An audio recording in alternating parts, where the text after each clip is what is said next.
Are you a caregiver, or do you know someone who is a caregiver? If you'd like some helpful hints that will make your life a lot easier, please stay tuned to the next Connecting Our Community.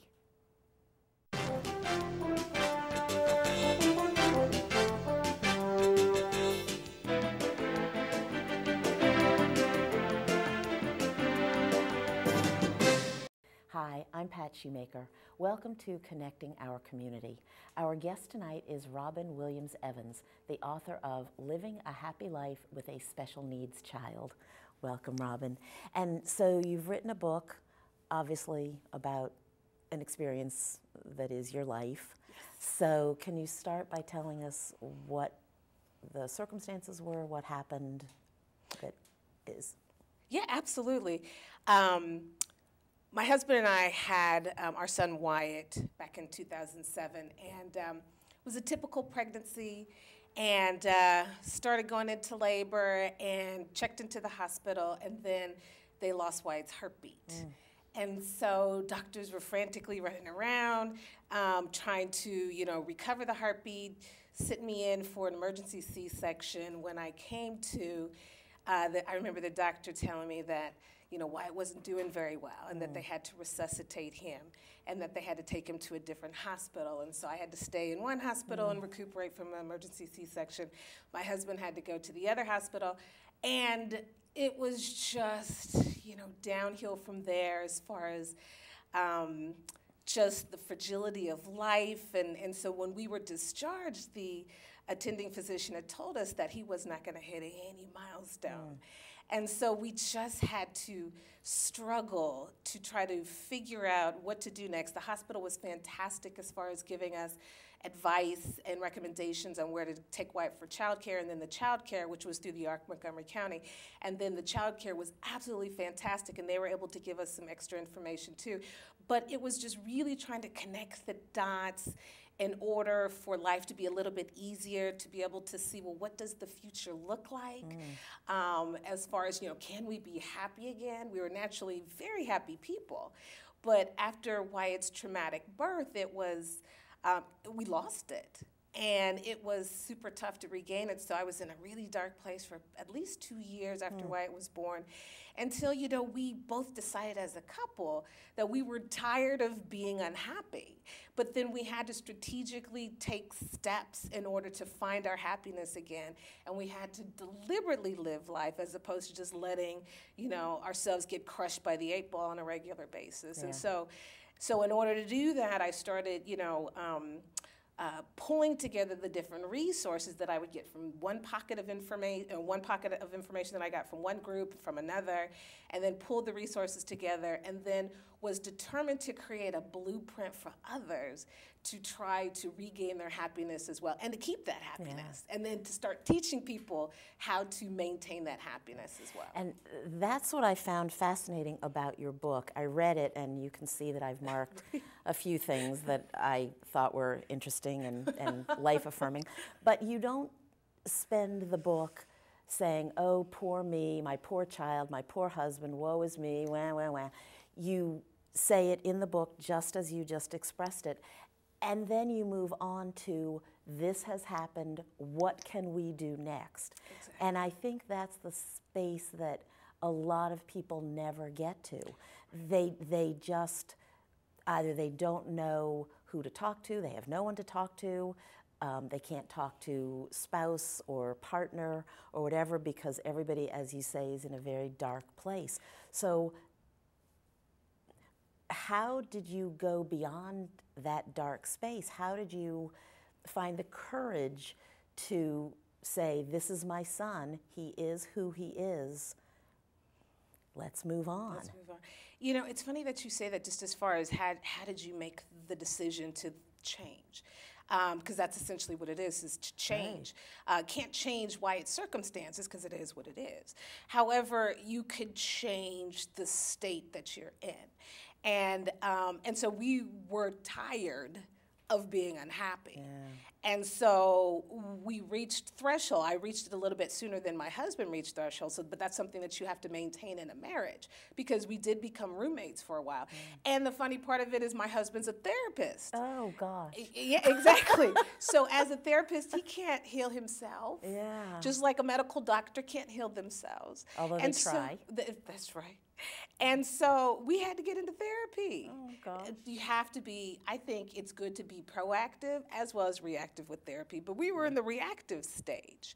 And so we had to go to therapy as well for a few years. And I still recommend therapy even when you're in a good place, just to help keep rhythms in place and prevent the breakdown, or learn steps on when there is a breakdown, how to reconnect again.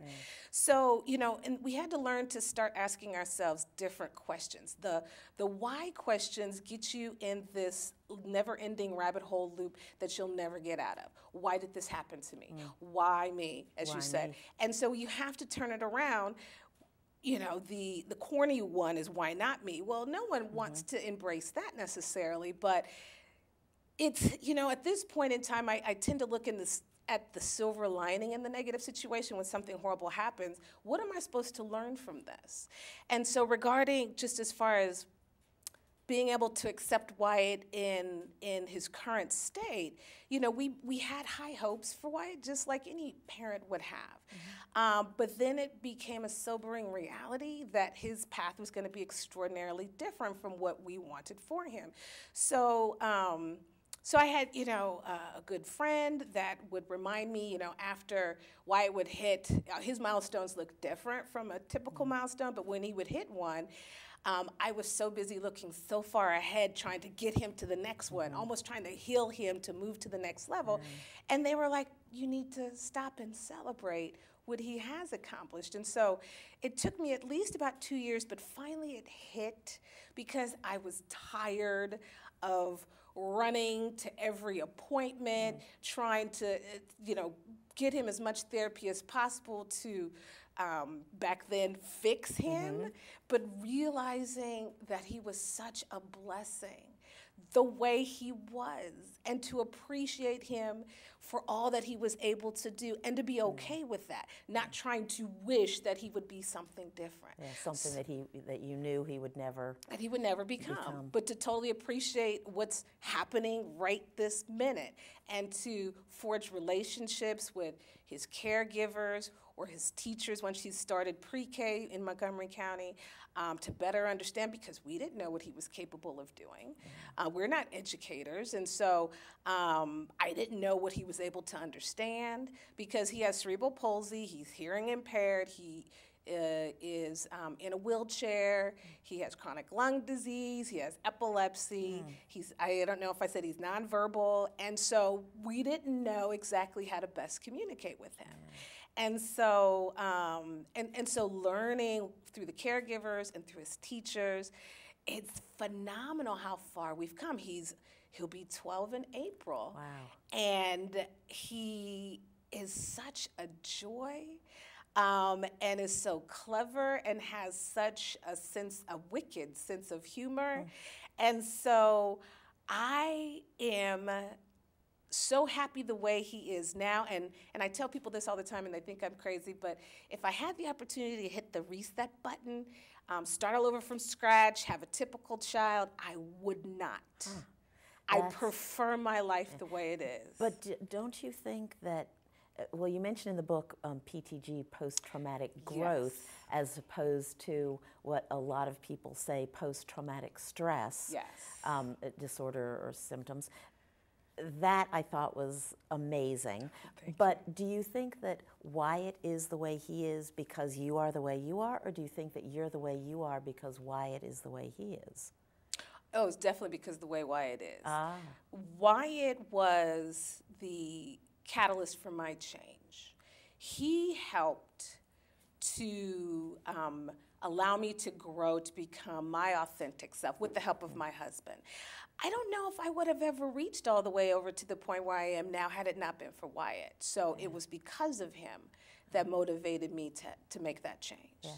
It's just amazing, honestly, if you have spoken, and I know that you do, speak to other parents of special needs children, or quite honestly, anyone who is a caregiver to anyone. I think what the tips and hints and whatever apply to anyone who's a caregiver. If you have a parent or a spouse or anyone with dementia or Alzheimer's, or I think any kind of anything where you are 24/7, this person is not going to change or improve significantly.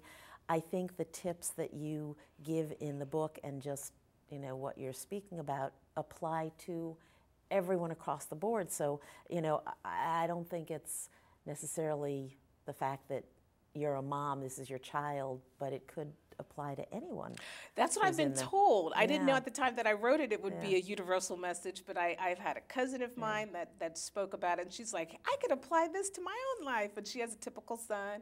And then there was another friend of mine who invited me out to speak to her group at church that were caring for their elderly parents. And so it's kind of bare bone basics that we tend to forget about because we're in an acute space of stress. And but it's simple things about taking care of yourself, your emotional needs, your mental needs, your physical needs, and just not throwing back fast food all the time, but being mindful of what you eat, because that then gives you energy. And if you eat something with empty calories, then how can you have a sharp mind then to be able to discuss whatever is necessary, with that medical professional that's caring for your loved one. And then also too, just if you're married, being able to not forget about your significant other, and to be able to schedule trips and or date nights. And then lots of times, when you've got a person needing the 24/7 care, you feel guilty about leaving them, even to just go out and do something go to the movie, you feel you need to be there all the time, but working through that to know that you need to refresh and replenish as well. And then setting up a care plan. And there's lots of resources in the book. I mean, we've recently become acquainted with care.com because our care situation changed, and we found a phenomenal individual that is able to help get Wyatt off the bus during the school day, and then care for her. She's there watching White now while I'm here, So, yeah, it's just some basic stuff. It's mindfulness. Yeah, and on that note, we have come to our first break. We are going to take a pause. Please stay with us for the second half of this show. We've really barely started talking about all of the wonderful things that Robin has in her book. So please stay with us for the second half, Connecting Our Community. We'll be right back.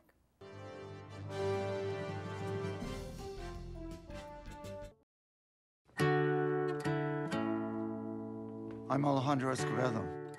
Music has always been my life, but that was almost taken away from me by hepatitis C. Thankfully, I received treatment and stopped cancer before it started. Yes, cancer. Most people don't know there's a link between certain viruses and cancer. I didn't know, but I do now, and so should you. That's why I've partnered with the Prevent Cancer Foundation. The 3 most common viruses linked to cancer are human papillomavirus, or HPV, hepatitis B, and hepatitis C. Every year, more than 27,000 men and women are diagnosed with a cancer caused by HPV, and up to 65% of all liver cancers are caused by Hep B or C. These cancers are preventable. Getting screened, vaccinated, and treated isn't scary, but cancer is. For more information, visit thinkaboutthelink.org. Together, we can stop cancer before it starts.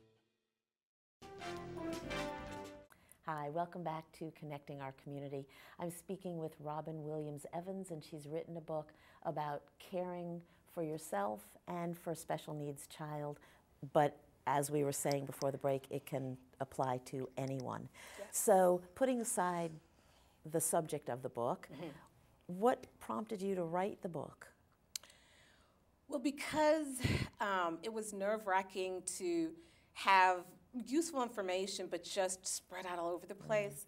My goal was to pull it all together with as much information as possible, at least to help someone begin the researching process regardless of the state or country that they live in.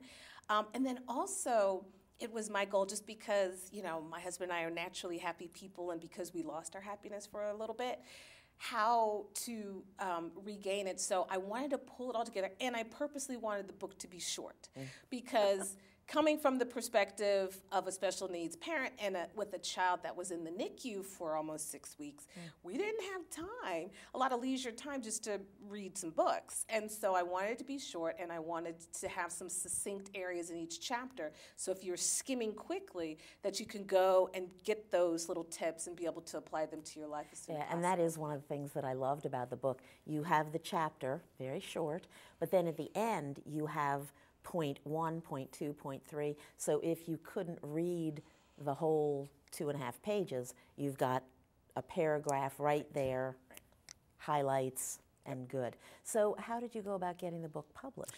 I actually self-published Oh. through Amazon's subsidiary, I believe it's called CreateSpace. And CreateSpace offered all kinds of services. I mean, beautiful, gigantic packages to help authors, where there was editing, there is the ability for them to help consult with creating a cover, the inside layout, marketing, so forth. So I hired them, and there was a back and forth, and then, once they kind of redlined my manuscript, then I spent some time. Then, you can accept or reject the changes. And so, yeah, I'd gone through CreateSpace. Unfortunately, they don't offer those services anymore, so I'm heartbroken. Oh, no. But I was just going to say, they're not a sponsor of the show. No, they're not. There's they're no not. kickback or anything no like kickback. that. I'm not And a they paid don't sponsor. I'm just a, consumer. Yeah. And the title of the book also has Volume 1. Does that mean that there's a Volume 2 There through is, 65? and I'm going on a writing retreat in a couple of weeks to then start working on Volume 2. Oh, that's so, cool. Yeah. So how will you publish that one if there's no more? Oh, I have to look. Oh, dear. So I have to look for another organization that hopefully offers some similar packaging to that. Yeah. So I'm sure they're out there. I just need to do some research on that area. Okay. Wow. So how did you get your books into the? Amazon is amazing. Not a sponsor. Not a sponsor. I periodically check my book. I'll do a search on Google. And I just slowly started noticing all these sites that were picking it up. I didn't do anything. I made a mental note to check with some organizations, and before I could take those steps, it was already on the site. So Wow. yeah, That's pretty cool. that's really nice. Yeah. And then it was #1 Washington Post bestseller nonfiction. Wow. Last year, April 1st of 2018. Oh my gosh, Yes. that is really cool. Well, it is a really good book, and getting back to the actual subject of what's in the book, you were talking about taking care of yourself, taking care of your child. Are there caregiver support groups? I know that there are support groups for parents of special needs children and, other illness or disease related. But is there caregiver support as well? I'm sure there are all over the place, just like probably places of worship. Off the top of my head, I am not I don't have one that I could actually share, but I'm sure if you just do a Google search and you put in the term caregiver, one word, and then you can say or caregiver, 2 words, and then put in your and then support group, and then put your geographic location, then I'm sure the groups would pop up. But So you're not a member of any kind of caregiver support. You're just yourself and your husband. Yes, and then we I think when it comes to support, I think the support groups themselves would be good, but also to friends. I think it is extraordinarily important to find other special needs friends that are similarly situated, or if you're caring for an aging parent, other friends that also have a similar situation, because you don't have to explain anything. They can be your support. Or even if they don't have a special needs child, because the way that we have built up our community, our personal community, has been Wyatt's previous teachers, his paraeducators, folks that have worked at organizations, his daycare, that are willing to watch him. And so that has become our support. So it could be built in a grassroots kind of effort like we did it, or you can find those. There was at our place of worship, there was a care group that had gotten together, so that's why I had mentioned that in particular. But I am certain there are a bunch out there that are very embracing. And with the special needs, I would recommend, because sometimes you have to be the person to build that organization. And so I helped to build at Wyatt's Elementary School a parent support group. And he attends a regular non-special needs elementary school? And he's in middle school now. Oh, but yes, in both situations, it was a regular elementary school, regular middle school, but a special program that he's in. He's currently in the school community-based program. And so he was also in the SEB program in elementary school, and so I helped work with the principal and the assistant principal to create a program where we pulled the parents of kids with IEPs, the individual education plan together, and we would meet once every couple of months, and it was separate from the PTA because the PTA is important. However, often the topics that were top of mind for us were not discussed because they didn't share the same situation. So we then kind of had a separate group to discuss things that were pertinent to us, like funding, because equipment, services, extra services that we have to pay for, and so Maryland has lots of little buckets of money that you can apply for. We talk about special needs, dentists that care for special needs children, because that's different. You just can't walk up into a regular dentist's office and think that they're going to care. Yes, I didn't know that either until we were there. And so I had to start making phone calls and say, do you take special needs children? And then they start to say, I'm like, thank you very much. And do you find that it's better or easier to meet or speak with parents who have whose child has the same or similar special needs to yours, or does it make any difference? Everyone is the same, basically. It doesn't make any difference. I do enjoy, hanging out with those that have, because I had some friends that also have children in the wheelchairs, but it doesn't matter. I mean, if their child just has a developmental disability or like an intellectual disability where, or even a developmental delay to someone who's pretty severe like Wyatt, it doesn't matter because we all have the same thing in common, is that, our child is disabled or differently abled. And so we have to, I think it's very important to kind of bond together to help support one another emotionally, to provide those resources. So the support groups, they can happen, but sometimes you have to build them. And what about for Wyatt? Have you noticed a change in him? Obviously he's older now, but did you notice a change in him when he started going to middle school, elementary school, and being around other children who may or may not be like him? Was he aware of any of those things that you know of, or? Oh, I think he's acutely aware. But I'm trying to think.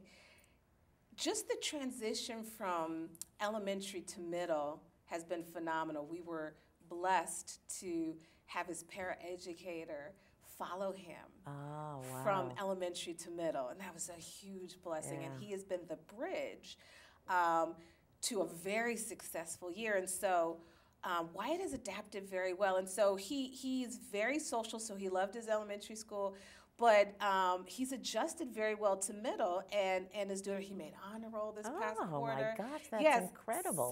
So he's aware because he can't communicate in typical ways. We have a rudimentary way of communicating, a little yes/no card, and we'll ask him yes/no questions. He's tried very high-tech things, and he prefers the very basic, low-tech way. So we're okay with that. Yeah, really. That's great. And so, I'll ask him about some things, just as far as his adjustment, and you know, so yeah, he's aware. He knows everything was a new school, Yeah. but he's adjusted like a champ. Yeah. Well, believe it or not, we are almost at the end of the show. We have about a minute left, but is there just in this last minute one thing that you really want people to just take away from this conversation? That you deserve happiness, that you have to fight for it. It's an everyday battle, but an everyday battle as far as finding your happiness, but as long as you are mindful and deliberate, that it's attainable. And it's just through fostering relationships, invest in your caregiver, that, and I don't mean financially, Yeah. I'm just talking about emotionally developing a relationship to better understand how they're interacting with your child or with your loved one, and then communication, building your own circle of friends, but being very deliberate, get into therapy so you can work through any areas where you're stuck. Stop asking the why questions that get you stuck deeper into the black holes. Yeah. And start being present just today and appreciating where your child is, and not wishing them to be able to do other things. Yeah. I don't want to stop the show, but we have to. I've loved having you here. Thank you so much. And we hope to see more volumes of your book. Yes. So, on living a happy life with a special needs child. Thank you all for joining us. We hope to see you again on the next episode of Connecting Our Community. You can also go to the Connecting Our Community blog on the mymcmedia.org website. Thank you again for watching, and we'll see you next time for another Connecting Our Community.